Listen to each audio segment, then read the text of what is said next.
It didn't matter what walk of life they're from, what they do for a living, their belief system. They all had that same reaction to food. Welcome to the I Own It podcast with Ben Reinberg. All right. We are live from the Ben Reinberg I Own It studios today in Laguna Beach. And I am extremely excited to speak with this young lady who came on today. One of the things is she is from my hometown, and we usually have a couple guests from my hometown, and I get to talk to them, and it's really a treat, especially living out here in Southern California. Adrianne Calvo, thank you so much for joining us. What a privilege to have you on the show today, and let's get right into it, okay? Well, thank you so much, Ben. I'm a huge fan. Thanks for having me on, fellow Chicagoan. Yes. I'm excited. All right, Chef, you ready? Well, let's kick things off. So you talk a lot about the power of food to bring people together. And Yes. In my personal life, Adrianne, I strongly feel that way as well. But I don't believe I've ever heard a famous chef speak so openly about it like you do.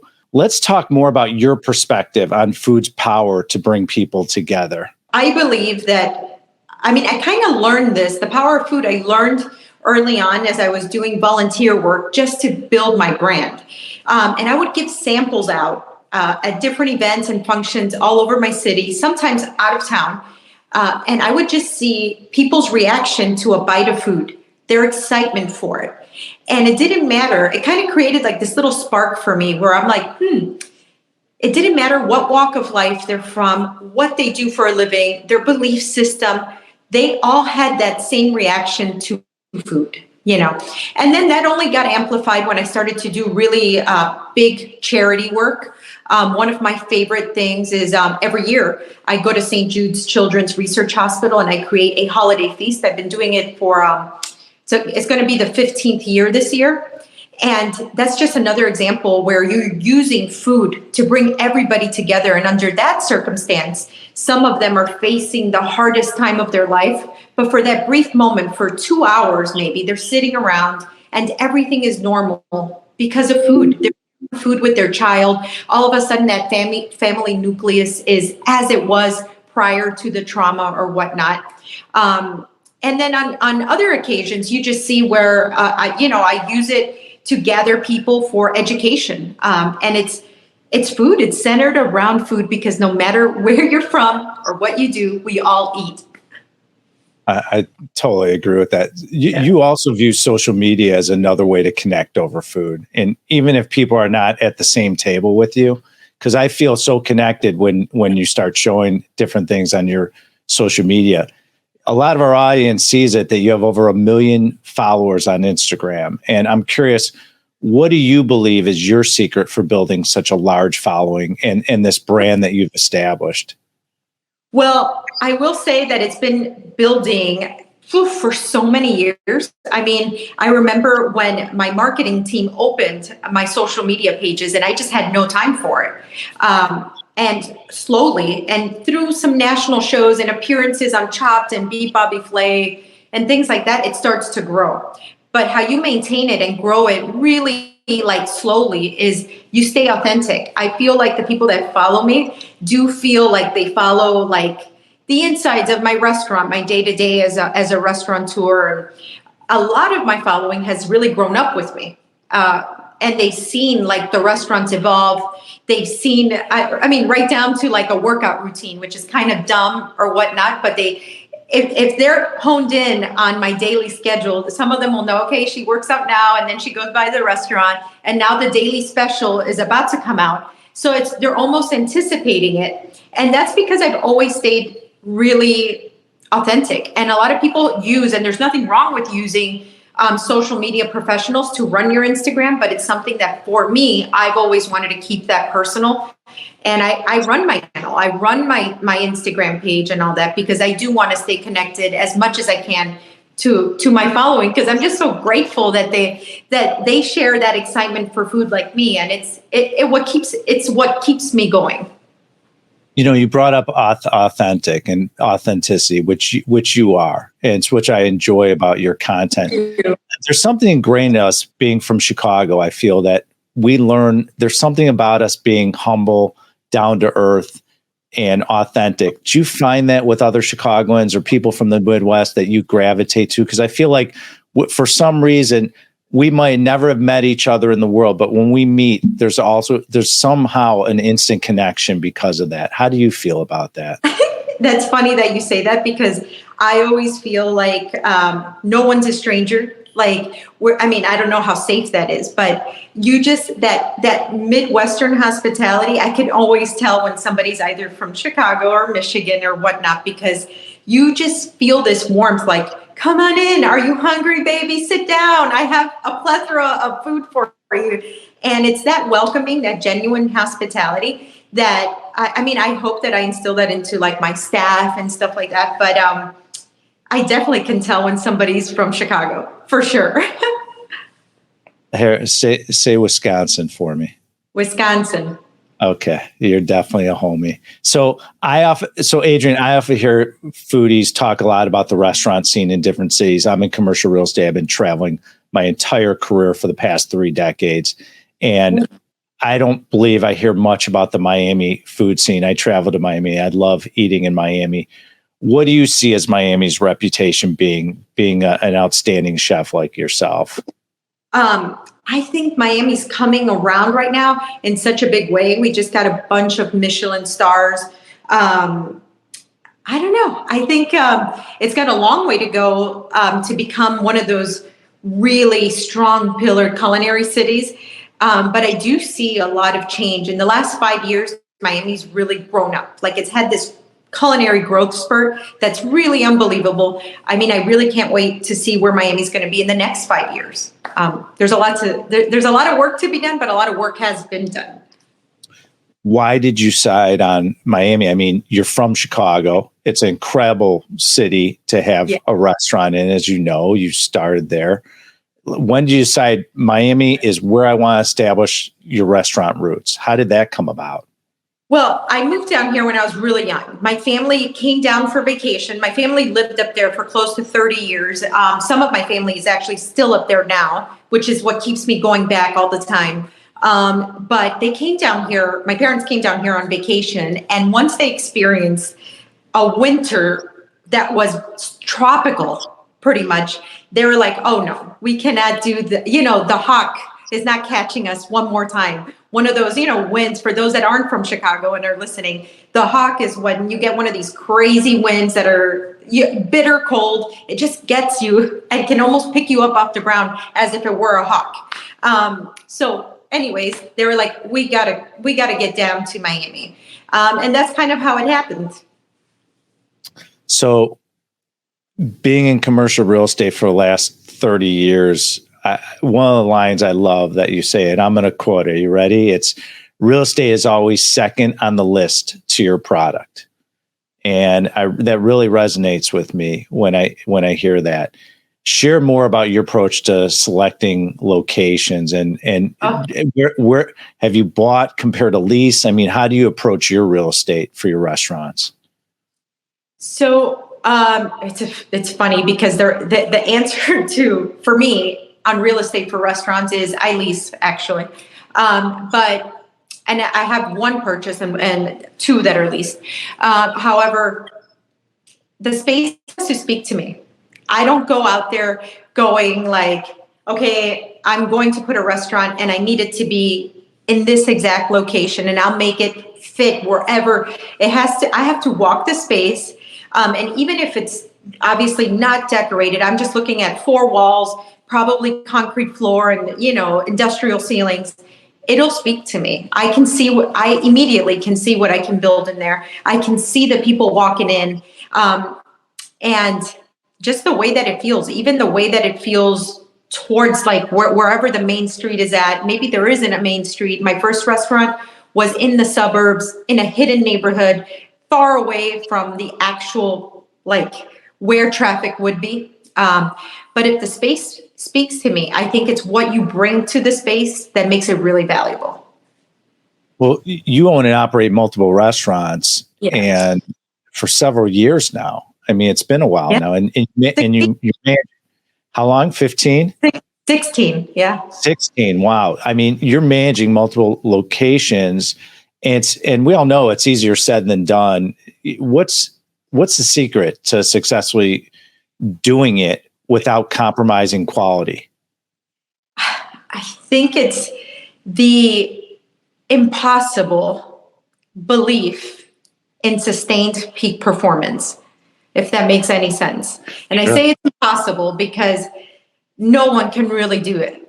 But I think that pursuit, like they say, the pursuit of excellence, I think that's a car commercial, that's the driver. And then being able to motivate and lead your teams to be in that same path with you. We're all servers at the end. We have a servant spirit. We love putting a smile on people's face through food. And whether that's front of the house or back of the house, it doesn't matter. We're still in it to provide an experience for people. And just doing that day in, day out, relentlessly, overcoming hurdles. I mean, they say this is a thankless job, but it's a very rewarding career, really. But yeah, just day in, day out, gut wrenching, and just do it over and over. So you're a gorgeous, sophisticated, intelligent woman. Okay. And you're, well, it's true. And you're in the fine dining industry, because I eat out consistently. It's infamously male dominated, your industry. Yeah. And absolutely. What's your experience, your personal experience been like on facing gender biases and big picture, like how has it been evolving over time for you? Well, it's evolved and it hasn't evolved. That's funny that you mentioned that. For me, I've been very blessed. I opened my first restaurant at 22. So I've been my own boss since then. But being your own boss doesn't mean that you don't deal with purveyors and vendors and things like that. And all of those are also male-dominated industries. And whether you're calling in somebody to install a new piece of equipment or they're dropping a big truckload of shipments of whatever it is, those are usually men doing it as well. So it's not just about the actual restaurant operation of day-to-day, like cooking and things like that. Also, when it's men working below you and accepting that you're their boss is also an entire whole other thing to unbox. However, I always like to think we're chefs. And I hate when people say female chef, because you would never say male chef. You just say chef. So then I say, once we all start saying chef, we're going to remove gender roles from this career. Because at the end, we're here to cook to the best of our abilities. So I challenge everybody to stop putting female chef. We're just chefs. So yeah. That's it. It's interesting because in my company, Alliance, we have a tremendous amount of women in leadership roles. We have a very top-heavy women leadership team now. And it's always been a challenge because I've been figuring out they have a lot of men that work in their departments and they have a leader who's a woman. And we're always trying to figure out how do we balance it so they can communicate properly without having egos get involved, Adrianne. Yes. And so it's something you're going to probably have to deal with on a consistent basis, especially as you grow. Let's switch topics because I've been meaning to pick up this cool book that you wrote, and it's called Play with Fire. Oh. And I've never heard of a cookbook focused on eroticism and intimacy. Yes. And it's some of the things we talk about on this show is relationships. Share more about what the recipes readers will discover. Like when I pick up this book, what am I going to experience? Oh boy. So, food in general, it's actually it's like the only thing actually where all of your senses are heightened, all of it. Whether it's sound, you're hearing crunch, you're hearing sizzle, you're hearing all these things. Sight obviously makes you salivate, smell, touch, all of it. So in every other activity, one of these senses is probably not going to be as prominent or whatnot. But cooking can become, especially if you do it with a partner, something that it can be very romantic. It can be very erotic. And, sometimes we think, okay, well, we can go out on a date and go out to eat, and that's wonderful. But how fun is it to really get to know each other and do this type of activity and then make something wonderful? Also, I've crafted all the recipes that they are aphrodisiacs. So they'll send some type of endorphins to your brain and put you in somewhat of an elated mood. But you will see that couples, or sometimes it's really just friends doing it, or, they're like, oh, you're cutting this like this. Oh, I would cut it like this. And then that interaction just becomes an experience all on its own. And you create this wonderful memory. It's really fun. And then some people that have the book, when we launched the book, they would message me, this really worked. We do this now. We open the book up every anniversary, and we do a couple different recipes every year. And, I love it. I think it's very cool. You're like a sex therapist for cooking. For cooking. I love that. Let's also talk about the A-list. How many books have you written, by the way? 6. Wow. So you're an author as well. So what the A-list details your favorite food and recipes. What are some of your favorite dishes that you personally enjoy when you're eating at home? Like, for example, if I walked in your house and you're like, all right, Ben, I'm cooking you a meal. What is going on my plate? That changes. I think I'm like a moody eater. Okay. I'll go through phases where I just want to have really great, like, Mexican food, and I try to replicate that in my home. And I go through like buying really authentic chilies, and I mean, Chicago has great Mexican food, just great Mexican food. But I'll go through phases like that. Then I'll go into like Mediterranean style diets type of thing, where I'll do like grilled chicken or lamb, and then I make like a nice fresh salad with cucumber and tomatoes and onions and olives, and I make my own dressings. So just to avoid all the preservatives and chemicals and all that. But yeah, I think it's simple food with big flavors, and it just fluctuates, I saw a video where you made a pork chop, and I was like, oh my God, unbelievable. Oh, thank you. I mean, my whole thing is that it can't be boring. That's all. Right. It has to be easy, but it can't be boring. But when you get home, it's like, maybe you're tired from a day of work. Like, are you going to start whipping out the pots and pans and like, okay, and spend an hour and start just whipping up something because of have standards when you cook? No. So I am like every other chef, that by the time I do get home, I am not cooking. There's no chance. This is on the off chance that I have a day off and I'm, dedicating that time to cook, but absolutely not. Chefs, when we get home at ungodly hours, and there's no chance of us starting to whip out our home pots at that time. So I'm a huge wine fan. I'm a wino. I collect wine. I started when I was a lot younger. It helped me cultivate resources and relationship in the commercial real estate industry. I was, when I was a young man, I joined a group. I was probably like 20 years younger, and I got thrown in this group. It was a bunch of icons in commercial real estate. It was a way for me to learn. And so I would read the notes and learn. And so what I have to do is we would circulate a case of wine every quarter.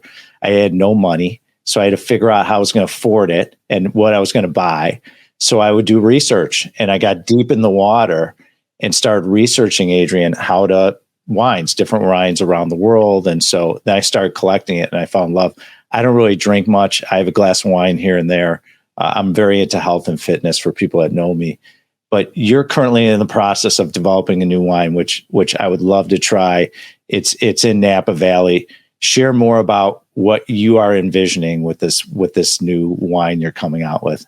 Oh, well, we came out with it a year ago, a little over a year ago already. It's called A, like A for Adrian, A Napa Valley Cabernet. And same as my first restaurant, it was inspired by a trip to Napa Valley. I just fell in love with that area, the wine, the food, and the connection of everything. It was just, there was this beautiful thread through this area that had everybody just enchanted, really. to Napa Valley, to wine culture in general. And it wasn't that people were drunk and crazy. It just was this beautiful thing of like, okay, let's take a beat here and enjoy life as it's supposed to be. And I wanted to create a wine that was, how can I say, perfect for almost any occasion. If you're a red wine drinker, for any occasion, you didn't need to say, I'm going to make a rib roast now or whatnot. I wanted it to be as good as, like, if you're thinking of a patio pounder, or you wanted to pair it with a beautiful meal, a slow braised meat, a pasta, even a salmon if you had to pair it with fish, So we went through 2 years of picking here and there and how I wanted that flavor profile to be. I wanted it to be fruit forward, but not so fruit forward that it's like repugnant. I wanted hints of like light peppercorn. And I wanted you to taste that it was aged in beautiful oak, but not be so much oak that you thought you were walking through Home Depot, And at the end I said, after we tried it like 10 times and I was happy with the product, I said, this is a wine that kisses you back. And we got it. So now we're in we've done our third vintage and people love it. We can't keep it on our shelves at the restaurants. And I just want it to be the vehicle for a good conversation, I think. That's it. Simple. That's fantastic.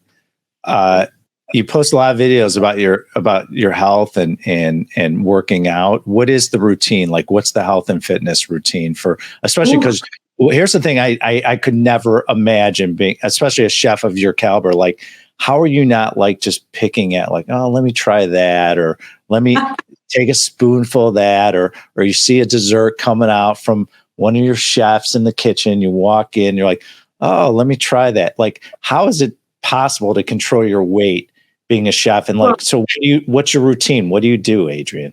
So it's funny because chefs, even larger chefs or whatever, it's not the work, because when you're in the kitchen and you're surrounded by food all day long and you're working in it, you're not eating the food. You don't even want to eat the food because that's the job at hand. You're stressed. It's a different situation. The thing is that once you leave the job and you're eating at ungodly hours and you realize you haven't eaten all day and now you're starving, and now, just like I said earlier, you don't want to take out your pots and pans at that time. So now you start ordering, lesser than desirable food and food that's definitely not good for your health, and some people, match that with alcohol and then you just go to sleep. It's an unhealthy, cycle. However, for me, I found that keeping time management is very important, and keeping a routine is what keeps you healthy. So I fast for about 16 hours. I do fasted cardio in the morning. And then I do about 45 minutes to an hour of like high intensity interval training. And some days I do heavy weightlifting. Good for your skeletal system. As chefs, we're lifting pots, we're moving things from side to side. It's important to be fit because, as we get older, before you know it, we're having bone problems, arthritis, things like that. So keeping in shape, it's not just about the appearance, it's also about our health, and it also keeps your blood pressure down, your sugar levels, at bay. So that's pretty much my routine. I do it 5 times out of the week. So one of the things I admire about you is you give back and you create impact, and you're very inspirational to young women, upcoming chefs, and you should be very proud of yourself. But one of the things is the Make It Count Foundation, which I know is near and dear to you, and share more about the missions and how others can support this cause, and share how important it is to you and your story of why it resonates with you. Make It Count was inspired by my younger sister who lost her battle to cancer at a very young age, at 20 years old. And she always wanted to make it count. She, at the end of her life, pretty much, she wanted to help other people in her situation. And at that point, she thought she was going to get better and all that. And when she passed, I made it my mission to carry out what she couldn't carry out. And that's how we got affiliated with St. Jude's Children's Research Hospital. And that's why I go every year to do the holiday feast. But it's become much more than that, because we can make it count in like almost every avenue of our lives. I find so much joy in teaching young kids about nutrition or taking part in sports. Some kids come from underprivileged neighborhoods and stuff like that, so they can't afford, uniforms and things like that to take part in like community sports teams. So I'll sponsor sports teams like that. Or we'll do scholarships. I've always said that the craft of cooking, it's not something that can be trapped within four walls. And every time I open a restaurant, I say, this is not four walls slinging food. Everybody that works here, that's part of this team, is also part of Make It Count. You represent Make It Count. So we'll do like one of my restaurants, Cracked. Right now we're doing a thing called Cracked for a Cause. So we're inviting all of like these foundations that do good in our city to our restaurant to host a social function, and we give back 20% of whatever they spend to their foundation, and that's how my restaurant is making it count for them. So it's just a way of paying it forward. That's great. I love that. You're so dynamic. You got a lot going on between writing and the restaurants and entrepreneur. What do you invest in? Do you invest in? Are you active in getting involved in other things? How does that work for you? I haven't yet, to be honest. I want to invest in properties. Okay. I just bought my very first house now. So yeah. Right. And you it's ever invest nice. in commercial real estate? I'm sorry? Have you ever invested in commercial real estate? I want to. That's what I think. Maybe in the next 5 years, this is where I'm going to. Maybe you need an expert to talk to from Chicago then. Right? That's right. I think I know one. Yeah. You do. You know one. You have a dear friend who's one. And we've been doing it a long time. We have a great company. So you should definitely explore it. But it's a good way to. So what we do at Alliance is we have a new fund that came out where we invest in medical and veterinary properties throughout the United States. It's the hottest fund in the market.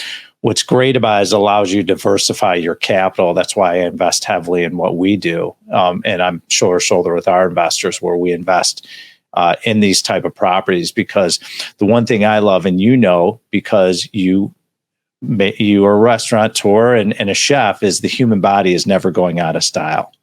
And with that being said, that's why it's strong. So with investments, it's something, to help, especially with how successful you are. It's a great way to diversify. Let me ask you something. So you own it. That's the name of our show. That's why I wanted you on. You own every aspect of your life, Adrianne. And we are all works in progress. And your presence and your brand is continuing to grow. Share a recent example where you realized you had it wrong and you did not own it fully. Oof. That's such a loaded question, because I think that we all face that in like smaller versions or bigger versions. I think almost daily. I think I'm like an how would you say, introspective person, where I look at things and I'm like, I could have done that better, or maybe if this comes around another time, this is how I'd behave, but recently, how can I say? Well, my latest business, right coming out of the pandemic, I was given the opportunity to purchase a bakery, $250,000, but I had to it was rough because we didn't know where the state of the industry was going. People were writing in the media that the food world had evaporated, collapsed, no laborers found. Everybody that worked in culinary just went into real estate or driving Ubers now. And I had a feeling, I had a gut feeling, and I purchased it. And I said, no, I think food is never going out of style, to semi-quote you. and I owned it, but it took me a while to kind of come around it. And I said, I hope I get this chance again. And then I got the guts to do it, and it's worked out phenomenally. And now we're on Gold Belly and we're shipping nationwide. And I'm like, wow, grateful for those moments that you get that conviction to own it. So you're so busy, you have such an active schedule. do you have a morning routine that you do when you wake up to, be able to create your mindset? Because not every day is perfect. You're an entrepreneur. I've been an entrepreneur for a long time. You've been successful. Share with our audience, like, what do you do in the morning? Is there something you do to create space to say, okay, I'm doing this interview, I'm opening a new restaurant, I got a new book coming out. You have 1,000 people demanding your time, and you're getting pulled in all different directions. What's the routine that you go through? Every morning, when I wake up, the first thing I do is I thank God for waking me up. Step one, don't wake up without God. I don't pick up my phone until I'm like fully awake, so I don't cloud my mind. And I try to read some type of inspirational, just one page. So it's like just one page that's somewhat faith-based and gets you kind of strong to face whatever obstacles that are going to be thrown at you. Because as you know, being an entrepreneur is far from like stress-free, and things come at you at 1,000,000 miles an hour from 1,000,000 different directions. And yes, 1,000 people want your time in a split second. So I dedicate that time to like, okay, let's feed the soul for a little bit. And then I just have my coffee and go. And like, let's go, let's do this. What do you do on the side? Like, do you have certain hobbies you like? I mean, when you're growing up, well, there's certain things you gravitate to. Are you a sports fan? Like, what do you do off hours that people don't see? Like, if you and I were hanging out, what is it? Hiking? Is it bike riding? Do you throw a softball around? Like, what's the background? Well, but what is it you're gravitating to that you love, that you're like, oh, I want to do this. I've been working all day and I would just love to do X. What is that? Oof. The thing is that my career is so fun at times that I'm constantly doing something that allows me to really enjoy myself. Some days there's no enjoyment whatsoever, but like, for example, next week I'm headed over to Abaco in the Bahamas, and I'll be fishing and playing pickleball, and I'm throwing like this lobster fest there it's a members only yacht club. And I'll be making cocktails and showing them how to grill lobster. And to me, that's so fun. That's the most fun I could have. If you were going to say, Adri, how do you want to have fun? Is put me outdoors in a beautiful setting. Let's have some food-centric event, and let's have a great time. Let's, make some delicious food. I'm super into pickleball now. So I would say if I could throw in a pickle, we're good. I do love fishing, and I just love exploring everything, Oh, that's great. No, there's nothing better than deep sea fishing. I caught a big marlin a while ago. It was like so exciting. It took me about 55 minutes to reel it in. Ooh, I bet you were sore. I was sore, and I realized how young I'm not anymore when I was doing it. But it was good. But then they cut the meat up, and then they offer it to you. It was okay. It wasn't like the best. No. Like, it's not my preference of fish. No, it's never. But it's the catch. Oh, it's the hunt. It's the hunt, and then when you catch it and the reeling, and when the guys are saying reel, reel, reel, reel, there's nothing more exciting. Pickleball is huge. I mean, I can't believe how much that sport has exploded. I took a lesson over the summer because I had no idea. I mean, is it confusing with you? Because, with the term the kitchen, and you're also a chef, Right. It's got to be confusing because they say, well, you got to get out of the kitchen. You're like, no, that's my profession. I need to be in the kitchen. So it's interesting. I never thought of that. That's funny. Well, you could use that, by the way. You could say, Ben taught me that. Thank you. So what is the best way for everyone to follow you and stay engaged with you? By the way, for everyone listening out there and watching this, she is wildly talented, and definitely try out her restaurants in Miami. Check it out, look it up. But just on a daily basis, how do people stay in touch with you? Like how they stay engaged with you? I would say the easiest way is follow me on Instagram at Chef Adrianne. All right, Chef. Well, are you ready to wrap up with our 3 questions? And I've been waiting for you to come on. Here we go. All right. So in our studio in Laguna Beach, we have a couch. Let's say, Adrianne, lay down, kick off your shoes, close your eyes, and we ask this question for women, so don't be embarrassed. How old are you now? 39. 39. Okay, you're a young 39, and you've had incredible success throughout your career, and you're only growing every single day. And you can go back to when you were a 16-year-old girl. Maybe you were living in Chicago, maybe it was Florida at the time, and say it was in the city. And I think your mom was a beautician, wasn't she? Running a beauty salon. Yes. And you're this young 16-year-old girl, and you're learning and trying to figure out life. And now this sophisticated, beautiful Adrianne Calvo is 39. What could you tell yourself if you can go back and give yourself advice at 16? What would you tell yourself to kind of help you where you are now? Ooh, that's a great question. I would say breathe. I think that there was a lot of moments. I mean, right now I'm so grateful for where I'm at. But when I started in like 2008, a 22-year-old in a business that the economy had crashed in 2008, and the country was behaving much different than it is now. The way people spent money, people held on to their money in 2008, so they weren't going out to restaurants.